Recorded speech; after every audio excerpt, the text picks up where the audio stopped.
Bienvenidos a Creer y Comprender. Contenido actual para la defensa de nuestra fe en la vida práctica cotidiana.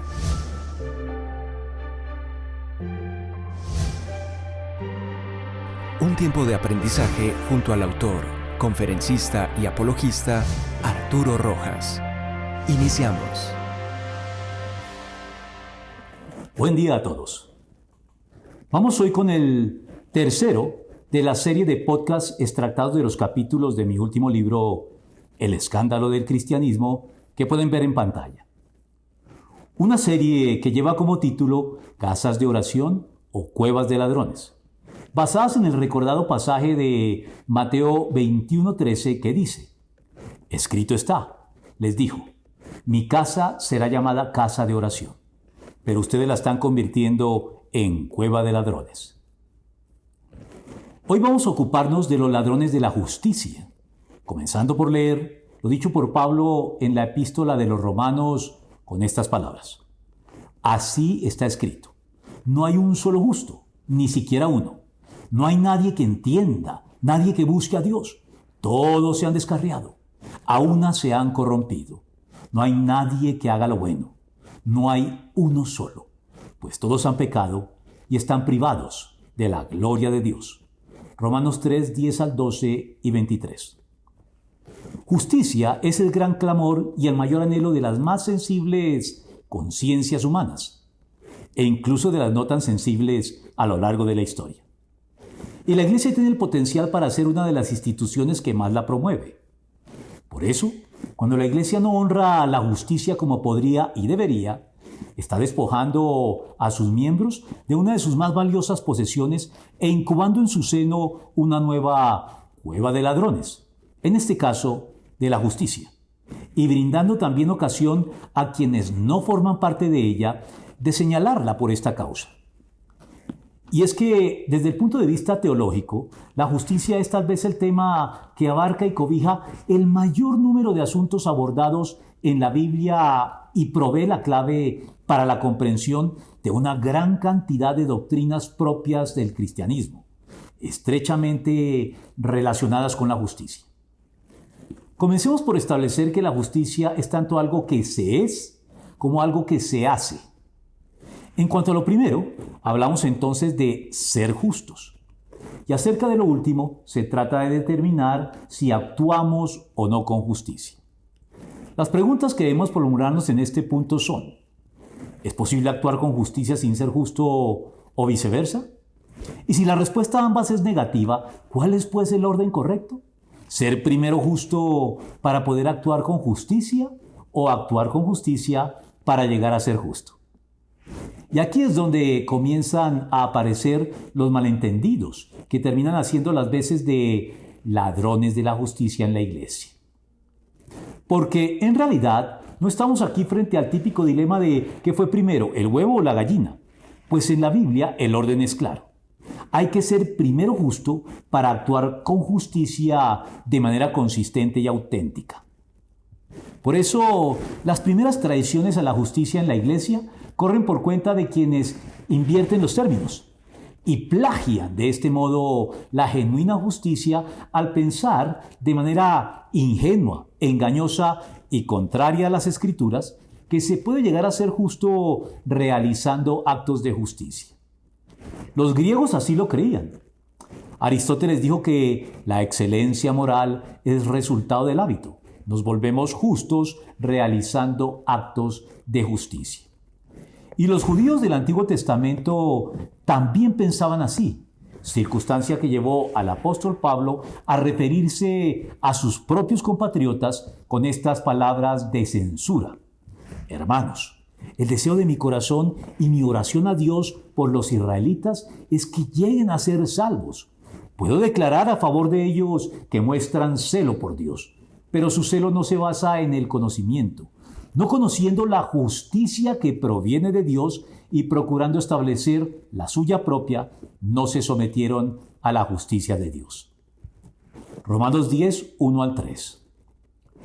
El apóstol alude aquí al infructuoso pero obsesivo intento del pueblo judío de llegar a ser declarados justos practicando la justicia conforme a lo establecido en la ley, ignorando y negándose así a obtener la condición de justos, recibiéndola de Dios de forma gratuita y humilde mediante la fe en Cristo Jesús, el Mesías prometido. Intento que a lo único que contribuyó fue a fomentar el orgullo, la ostentación y los alardes de afectada justicia de los que hacían ya gala los fariseos del primer siglo. Alardes tan fastidiosos y repelentes que le dan la razón a Miguel de Unamuno cuando dijo: los que se creen justos suelen ser unos arrogantes que van a deprimir a otros con la ostentación de su justicia, si no su gloria les resultaría insípida.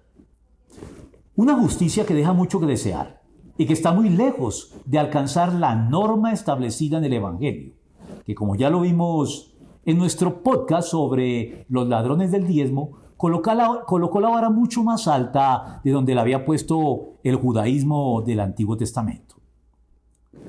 Para poner las cosas en orden, hay que puntualizar antes que nada que los seres humanos somos injustos desde que nacemos por causa de la propensión o inclinación al pecado y la desobediencia, o lo que es lo mismo, a la injusticia, con la que todos nacemos, que nos lleva a pecar de muchas formas más temprano que tarde, en lo que la teología cristiana ha designado como la doctrina del pecado original. Sin entrar en profundidades teológicas, basta observar el comportamiento de un niño durante un tiempo prudencial para corroborar lo anterior.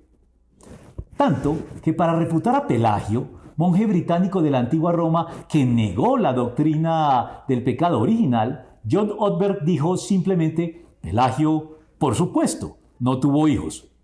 Pues cualquier padre medianamente razonable estaría en desacuerdo con Pelagio. Se hacen incluso bromas al respecto, como la anécdota de un conferencista sin hijos que dictaba una charla titulada Reglas para criar a los hijos. Tan pronto tuvo hijos, cambió el título de la conferencia llamándola Sugerencias para criar a los hijos. Y cuando los hijos llegaron a la adolescencia, canceló la conferencia. Es por esta deficiencia endémica padecida por toda la raza humana en el planeta Tierra que no podemos llegar a ser justos simplemente llevando a cabo actos de justicia. Con eso, a lo sumo podremos parecer justos, pero nunca seremos verdaderamente justos. Sin embargo, antes de mirar la alternativa, esto es, ser justos para poder actuar con justicia, veamos una manera diferente en que la Iglesia, o por lo menos un significativo número de creyentes, traiciona también la justicia, ofreciendo un espectáculo deplorable a los no creyentes que los observan de forma inquisitiva. Esta no es otra que la actitud vengativa, asociada muy de cerca con la ya mencionada falta de perdón. Porque la actitud vengativa está en clara oposición al espíritu del Evangelio, en vista del ejemplo provisto por Cristo y también en abierto enfrentamiento con la justicia, así pretenda obrar en nombre de ella. Y es que en el cristianismo ni siquiera el hecho de ser víctimas de las injusticias de otros nos autoriza para tomar la justicia en nuestras manos. Más bien, desde la perspectiva cristiana, es preferible padecer la injusticia que cometerla, como lo expresó el apóstol al revelarnos que en la iglesia es mejor un mal arreglo que un buen pleito. En realidad, ya es una grave falla el solo hecho de que haya pleitos entre ustedes. ¿No sería mejor soportar la injusticia? ¿No sería mejor dejar que los defrauden? Lejos de eso, son ustedes los que defraudan y cometen injusticias. Y conste que se trata de sus hermanos. 1 Corintios 6, del 7 al 8. De hecho, en la tradición jurídica del occidente cristiano, nociones como la presunción de inocencia y el beneficio de la duda son expresiones concretas de esta convicción. Pablo aborda ya el tema de manera directa e inequívoca cuando dice: no paguen a nadie mal por mal. Procuren hacer lo bueno delante de todos, si es posible y en cuanto dependa de ustedes, vivan en paz con todos.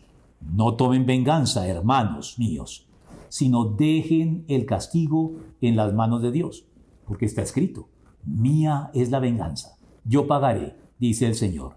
Antes bien, si tu enemigo tiene hambre, dale de comer. Si tiene sed, dale de beber. Actuando así, harás que se avergüence de su conducta. No te dejes vencer por el mal. Al contrario, vence el mal con el bien.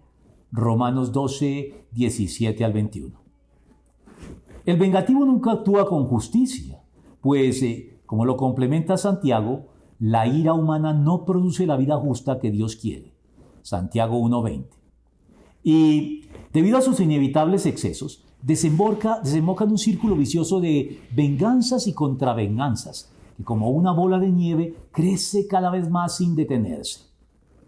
Y debemos referirnos ahora a otro de los motivos de escándalo que ofrecen los cristianos, acudiendo en este caso a la epístola de Santiago para denunciar a otro tipo de ladrones de la justicia en la iglesia. Me refiero a los creyentes parcializados, los que hacen acepción de personas y ejercen favoritismos arbitrarios en el trato con sus semejantes. La Biblia es clara a este respecto, porque con Dios no hay favoritismos. Romanos 2:11. Esto no se trata, sin embargo, de que no haya lugar para las afinidades, las simpatías, los afectos o las preferencias personales, sino que se trata más bien de no favorecer arbitrariamente a alguien en perjuicio de otros a quienes se perjudica o no se les da el trato digno que merecen, sin que haya ninguna causa justificada para hacerlo.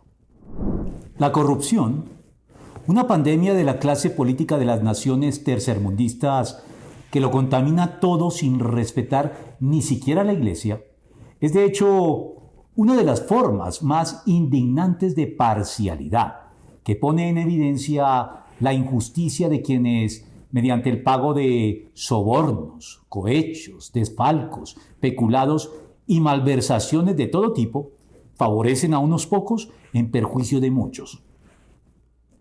Vale la pena mencionar una clase muy particular y sutil de parcialidad que puede estar afectando a muchos creyentes, como lo es la negativa a compartirles el Evangelio con generosidad y sin discriminaciones a todos aquellos a quienes tenemos la oportunidad de hacerlo.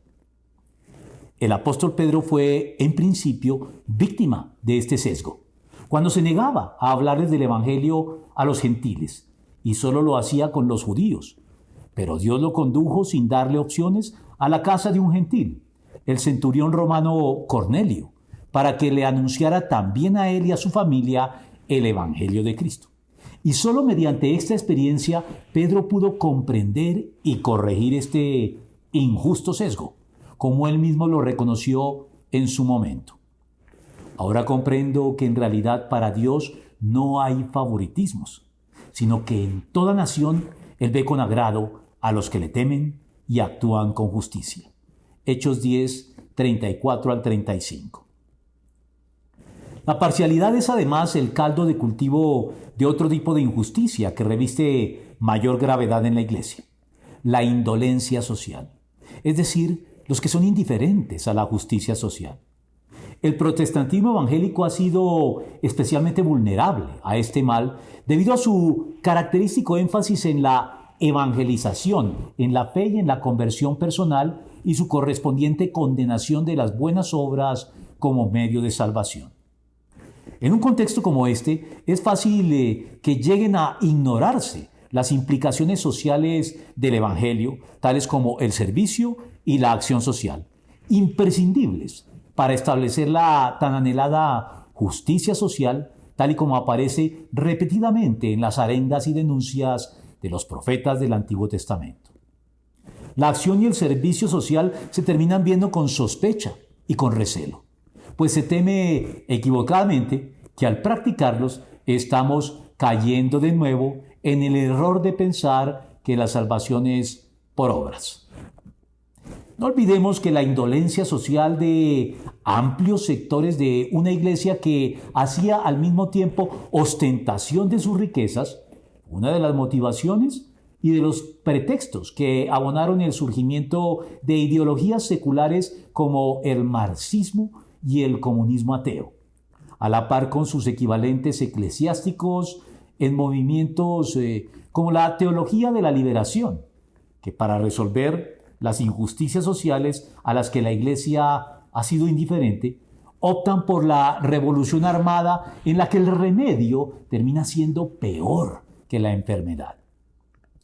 Y si bien es cierto que no se puede alcanzar la justicia social por medio de la guerra, también lo es que tampoco se puede lograr la paz sin justicia social.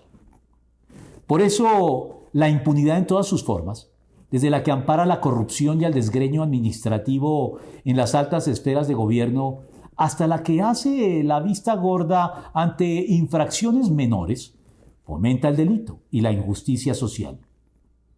Haríamos bien, pues, en atender a lo dicho por el profeta: el producto de la justicia será la paz, tranquilidad y seguridad perpetua serán su fruto.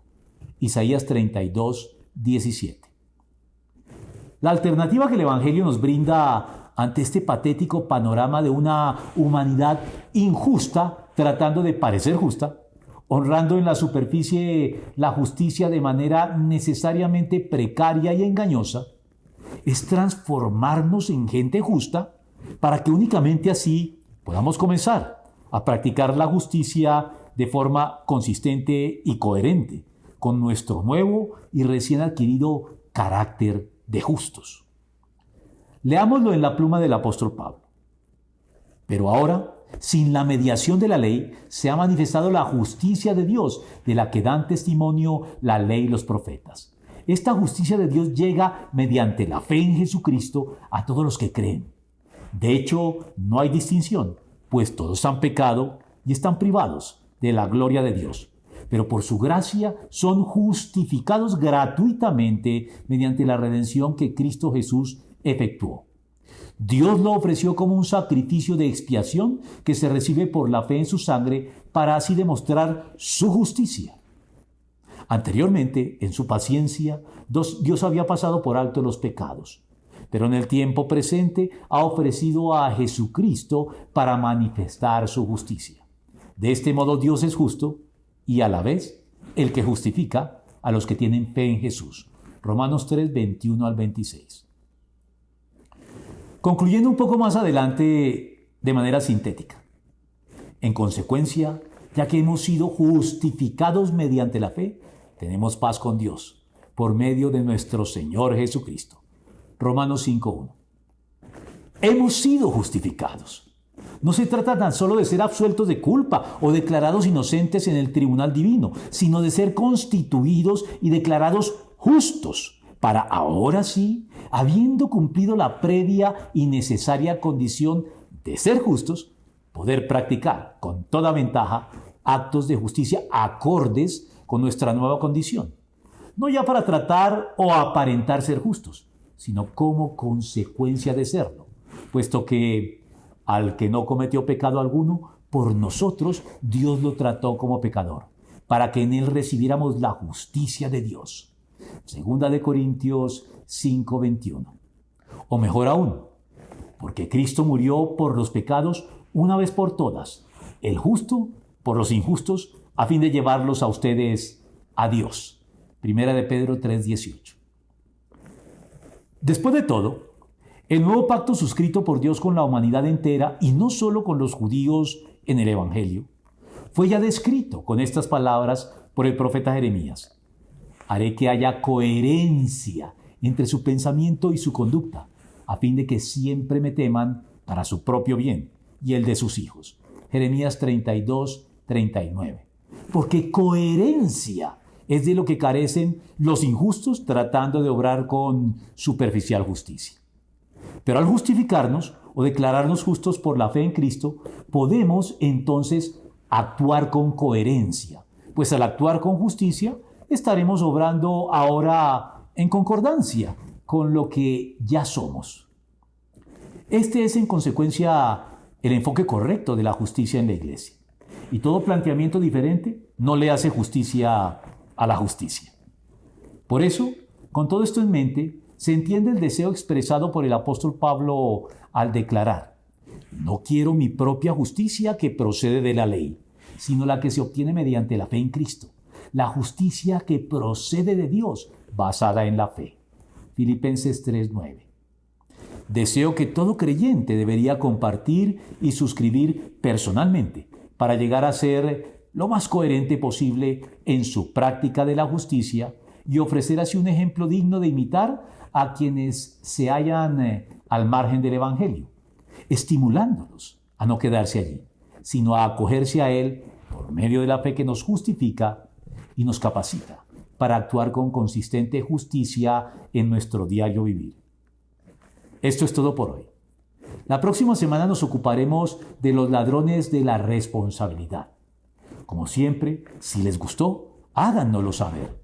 Suscríbanse a nuestro canal si no lo han hecho y déjennos sus comentarios. Adicionalmente, si desean apoyar nuestro ministerio, pueden hacer su contribución voluntaria a la cuenta de ahorros de Bancolombia, cuyo número aparece en pantalla. Enviarnos el comprobante a nuestro correo institucional creerycomprender@gmail.com y les daremos acceso a todos nuestros contenidos exclusivos para donantes, que son artículos, estudios bíblicos y conferencias, todos ellos disponibles en audio en nuestra cuenta en la plataforma Patreon, incluyendo la reciente sección que abrimos, Pasajes difíciles de la Biblia, en la que venimos explicando los pasajes confusos, contradictorios, oscuros o desconcertantes que ustedes mismos pueden sugerirnos y proponernos. Esta semana estaremos abordando un pasaje desconcertante y algo contradictorio que hemos rotulado la perfecta imperfección, que se encuentra en Filipenses 3, 12 y 15. Seguimos atentos a sus comentarios y sugerencias. Saludos a todos.